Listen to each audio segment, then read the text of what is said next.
Pinatay ng mga nakamotorsiklong suspect ang apat na sangkot umano sa droga sa Pasig kaninang hapon. Saksi, si Athena Imperial. Patay na ng datna ng apat na magkakapit-bahay sa isang compound sa Bedanya Street, Barangay San Nicolas sa Pasig, pasado 1:00 ng hapon. Ayon kay Carmelita Santos na residente sa compound, di niya nakita ang gunman dahil nanonood siya noon ng telebisyon. Sanay na ako yung may putukan, di ba? Ribintador. Di ko pinansin. Tapos nung parang nagdadaan, maalis yung mga bata, pauwi na galing eskwela, may patay, may patay.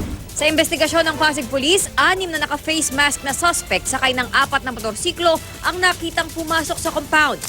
Pinagbabaril nila sina Rene Balacyaw, Jeffrey Cartas at live-in partners na sina Bituin Montefalcon at Rex Santa Ana. Dead on the spot ang 4. Ayon pa sa mga pulis, lumalabas daw na sangkot sa paggamit at pagbebenta ng shabu ang mga napatay. Pero ang live-in partner ni Cartas, hustisya ang sigaw. Nag-aayos lang daw ng motorsiklo ang kinakasama ng bigla na lang pagbabarilin. Nadamay lang si Cartas at hindi sangkot sa anumang iligal na gawain. Sakto yung husband ko nag-aayos ng motor. Bukas na nga yung TV na, oo. Ayusin niya kasi wala pong ilaw yan. Siguro, sakto na may dumating na, ay nandyan na siya. Siguro baka nadamay na lang po daw yung husband ko. Ako si Athena Imperial, ang inyong saksi.